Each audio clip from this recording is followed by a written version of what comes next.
أجمعين. السلام عليكم ورحمة الله وبركاته. We are picking up where we left off of yesterday.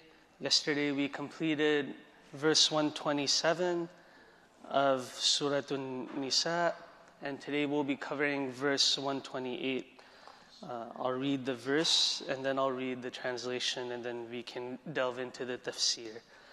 أعوذ بالله من الشيطان الرجيم وإن امرأة خافت من بعلها نشوزا أو إعراضا فلا جناح عليهما أن يصلحا بينهما صلحا والصلح خير وأحضرت الأنفس الشح وإن تحسنوا وتتقوا فإن الله كان بما تعملون خبيرا. And it translates to, if a wife fears high-handedness or alienation from her husband, neither of them will be blamed if they come to a peaceful settlement, for peace is best. Although human souls are prone to selfishness, if you do good and are mindful of Allah, then He is well aware of all that you do. And so from the outset of this verse, we're coming across words that we previously heard in an earlier verse of Surah An-Nisa. وَإِنِ امْرَأَةٌ خَافَتْ مِنْ بَعْلِهَا نُشُوزًا. So if a wife fears from her husband nushuz, and nushuz, it comes from it has the root nashaza. It describes something that is high or elevated, and the translation is animosity or discord or high-handedness. The idea is that if you fear from your husbands that they may become aloof, that they may feel like mean or they may be rude to you in a very denigrating sort of way. If you fear some sort of disagreement or disputation where they seem to be coming out on top, that's what nushuz is referring to. أو إعراضا, or if you fear from them إعراض. إعراض, arada means the width of something, like the width of this chair.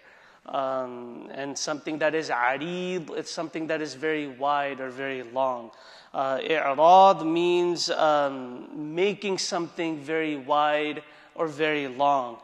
And what that translates to more eloquently in this verse is desertion or alienation. Like there is a lot of distance between you and your husband.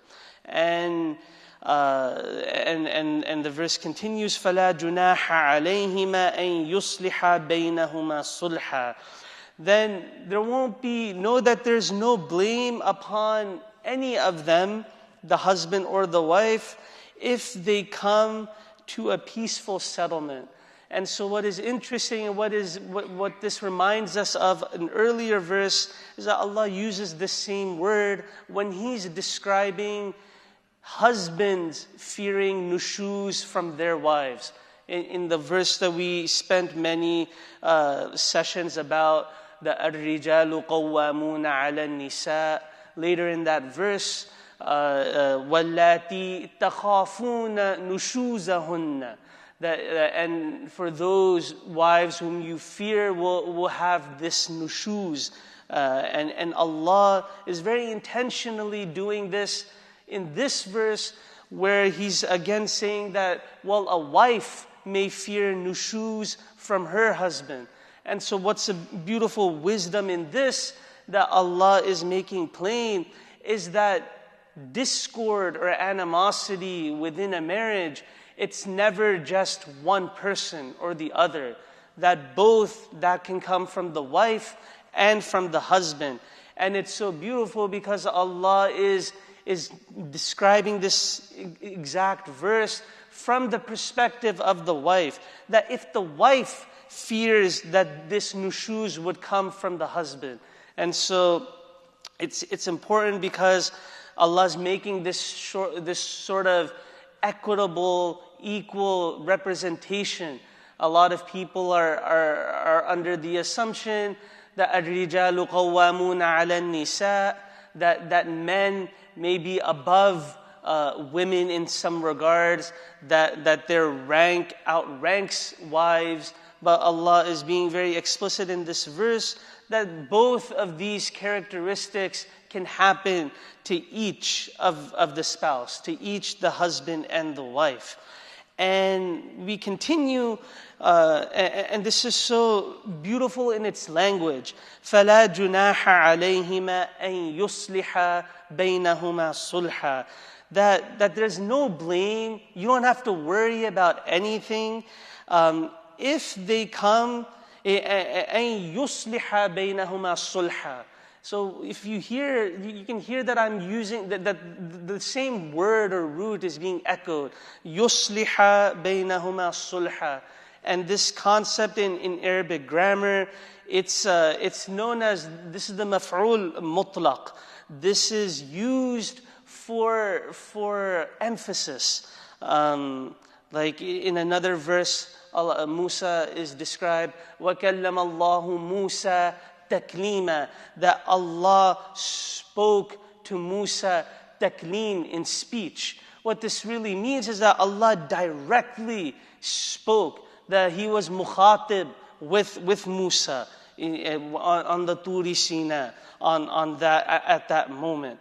And so what is beautiful about this is that Allah is saying that there's nothing to worry if you truly seek, or if there is truly an effort made to really come to a peaceful settlement. Oftentimes in our marriages, we may just bite our tongues, and we may just let something go, but internally we're still stewing. We're still sort of upset. We're still thinking about it. We're just waiting for things to dissipate. But this verse and its very language and its very syntax, it's trying to get the point across that what is rather more effective is, and what Allah recognizes more, is that there is a true effort to a peaceful settlement. Not just a settlement where someone still feels something internally, but rather it is a true sulh, a true peaceful resolution and settlement. And Allah says after that, وَالصُّلْحُ خَيْرٌ. And He's tripling down on this. وَالصُّلْحُ خَيْرٌ.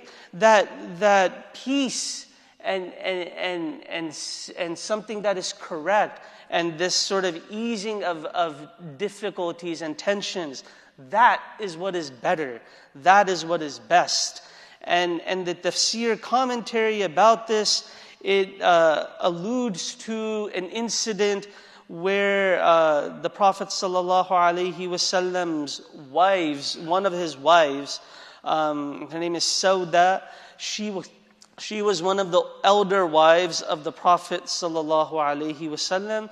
And so the relevant hadith is that she had feared that the Prophet ﷺ would sort of grow to not really like her or value her, and she would maybe experience some sort of alienation because she is among the older of the wives, because she knows that she is past her prime.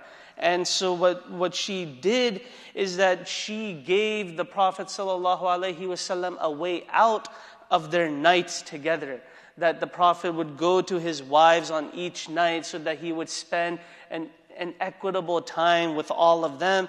But she, fearing that sort of desertion or alienation, or maybe down the line, the Prophet ﷺ wouldn't feel that attracted to her, she relented and let him go and give Aisha radiallahu anha basically her night.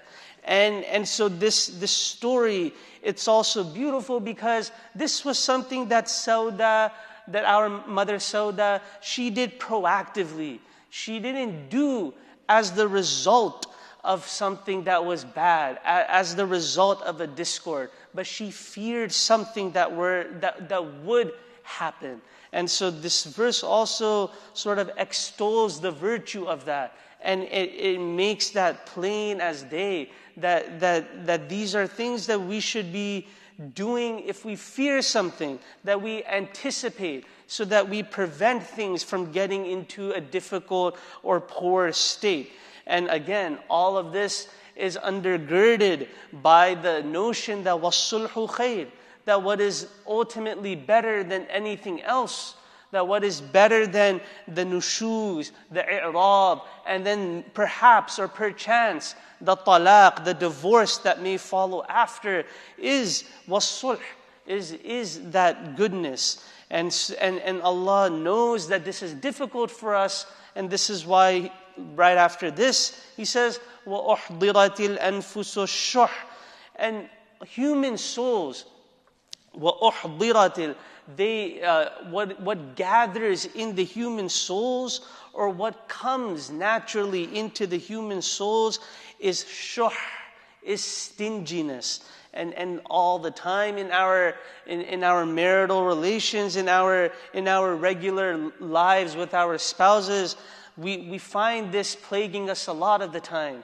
That some of us are thinking that, our right needs to be upheld, that we are in the absolute right and they are in the absolute wrong, that my husband is wrong about this and I'm right, or my wife is dead wrong about this and I'm right, and I'm not going to say anything, I'll just keep it, and then when I'm proved right, then I'll be like, what did I tell you, or what did I say, or didn't I say such? These are very natural notions that Allah is describing in this verse, that this is natural to us. But وَإِن تُحْسِنُوا وَتَتَّقُوا, but if you do good, and if you are mindful of Allah, وَإِن تُحْسِنُوا وَتَتَّقُوا فَإِنَّ اللَّهَ كَانَ بِمَا تَعْمَلُونَ خَبِيرًا, then indeed Allah is well aware of that what you do. And it's interesting, because this is just a marital relation right now. This isn't anything directly related to Allah. This isn't like our ibadah or anything. This is just about two people living together.